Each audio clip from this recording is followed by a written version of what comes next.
US സന്ദർശനത്തിനിടെ Congress MP Rahul Gandhi സിഖുകാരെക്കുറിച്ച് നടത്തിയ പരാമർശത്തിനെതിരെ കേന്ദ്രമന്ത്രിയും BJP നേതാവുമായ രവ്നീത് സിംഗ് ബിട്ടു രംഗത്തെത്തിയിരിക്കുകയാണ്. അദ്ദേഹത്തെ രാജ്യത്തെ ഒന്നാം നമ്പർ തീവ്രവാദി എന്ന് വിളിക്കുകയും അയാൾ ഒരു ഇന്ത്യക്കാരനല്ല എന്ന് അവകാശപ്പെട്ട മറ്റൊരു വിവാദത്തിന് തിരികൊളുത്തിയിരിക്കുകയാണ് MP. രാഹുലിനെ പിടികൂടിയതിന് പ്രതിഫലം നൽകണമെന്നും രാഹുലിനെ രാജ്യത്തിന്റെ ഏറ്റവും വലിയ ശത്രുവായി കാണണമെന്നും രവ്നീത് സിംഗ് ബിട്ടു മാധ്യമപ്രവർത്തകരോട് പറഞ്ഞു. നേരത്തെ അവർ മുസ്ലിങ്ങളെ ഉപയോഗിക്കാൻ ശ്രമിച്ചു, പക്ഷേ അത് നടന്നില്ല. ഇപ്പോൾ അവർ സിഖുകാരെ ഭിന്നിപ്പിക്കാൻ ശ്രമിക്കുന്നു. രാഹുൽ ഗാന്ധിക്ക് മുമ്പ് രാജ്യത്ത് ഏറ്റവും ആവശ്യമുള്ള ആളുകൾ ഇത്തരം പ്രസ്താവനകൾ നടത്തിയിരുന്നു. തീവ്രവാദികളായവർ പോലും രാഹുൽ ഗാന്ധിയുടെ പരാമർശത്തെ അഭിനന്ദിച്ചു. അത്തരക്കാർ രാഹുൽ ഗാന്ധിയെ പിന്തുണയ്ക്കുമ്പോൾ അദ്ദേഹം രാജ്യത്തെ ഒന്നാം നമ്പർ തീവ്രവാദിയാണ്. ഈ വർഷത്തെ ലോക്സഭാ തെരഞ്ഞെടുപ്പിന് മുമ്പ് BJPയിൽ ചേർന്ന മുൻ കോൺഗ്രസുകാരൻ നവനീത് സിംഗ് ബിട്ടു ആവർത്തിച്ചു പറഞ്ഞു. എൻ്റെ അഭിപ്രായത്തിൽ ആരെങ്കിലും അല്ലെങ്കിൽ രാജ്യത്തിൻ്റെ ഏറ്റവും വലിയ ശത്രുവിനെ പിടികൂടിയാൽ പ്രതിഫലം ലഭിക്കണമെങ്കിൽ അത് രാഹുൽ ഗാന്ധിയെയാണ്, അദ്ദേഹം കുറ്റപ്പെടുത്തി.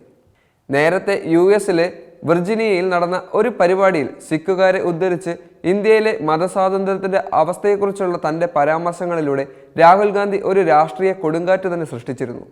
തിങ്കളാഴ്ച ഒരു പരിപാടിയിൽ സംസാരിക്കവേ രാഹുൽ ഗാന്ധി പറഞ്ഞു, ഇന്ത്യയിൽ പോരാട്ടം ഒരു സിഖുകാരനെ തലപ്പാവ് ധരിക്കാൻ അനുവദിക്കുമോ, ഒരു സിഖുകാരനെ കാട ധരിക്കാൻ അനുവദിക്കുമോ, അതോ കടയെടുക്കാൻ അനുവദിക്കുമോ എന്നതിനെക്കുറിച്ചാണ്.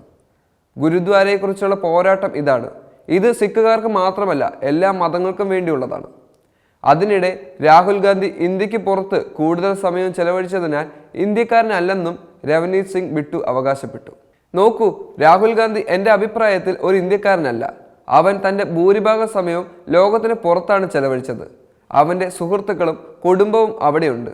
അതുകൊണ്ടാണ് അദ്ദേഹം എവിടെ പോയതുകൊണ്ടും തൻ്റെ രാജ്യത്തെ അധികം സ്നേഹിക്കുന്നില്ല എന്ന് ഞാൻ കരുതുന്നത്.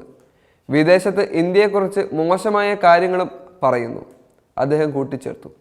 രാഹുൽ ഗാന്ധിയുടെ ജനസമ്പർക്ക സംരംഭങ്ങളെ പരിഹസിച്ച അദ്ദേഹം ഫോട്ടോ ഒബ്സഷനായി അത്തരം പരിപാടികളിൽ കോൺഗ്രസ് നേതാവ് പങ്കെടുത്തതായി അദ്ദേഹം അവകാശപ്പെട്ടു. 5 തവണ പാർലമെന്റിലേക്ക് തെരഞ്ഞെടുക്കപ്പെട്ടിട്ടും പാവപ്പെട്ടവരുടെ വേദന ഗാന്ധി സന്തതിക്ക് മനസ്സിലാകുന്നില്ലെന്നും അദ്ദേഹം തറപ്പിച്ചു പറഞ്ഞു. രാഹുൽ ഗാന്ധി ഒളിമ്പിക്സുകളെക്കുറിച്ചും ജാതികളെക്കുറിച്ചും സംസാരിക്കുന്നു. പ്രതിപക്ഷ നേതാവായിരുന്നിട്ടും ചെരുപ്പ് കുത്തുന്നവൻ്റെയോ ആശാരിയുടെയോ മെക്കാനിക്കിൻ്റെയോ വേദന മനസ്സിലാക്കാൻ ഈ മനുഷ്യൻ ഇതുവരെയും കഴിഞ്ഞിട്ടില്ല.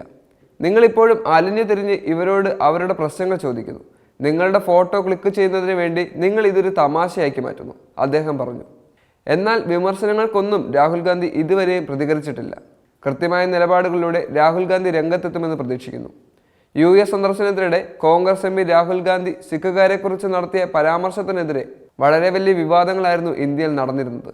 അമേരിക്ക സന്ദർശിച്ച രാഹുൽ ഗാന്ധി മാത്രമല്ല, മോദിയും നമ്മുടെ ഒപ്പമുണ്ടെന്ന് BJP MP ഓർത്തിരുന്നെങ്കിൽ നല്ലതായിരുന്നു.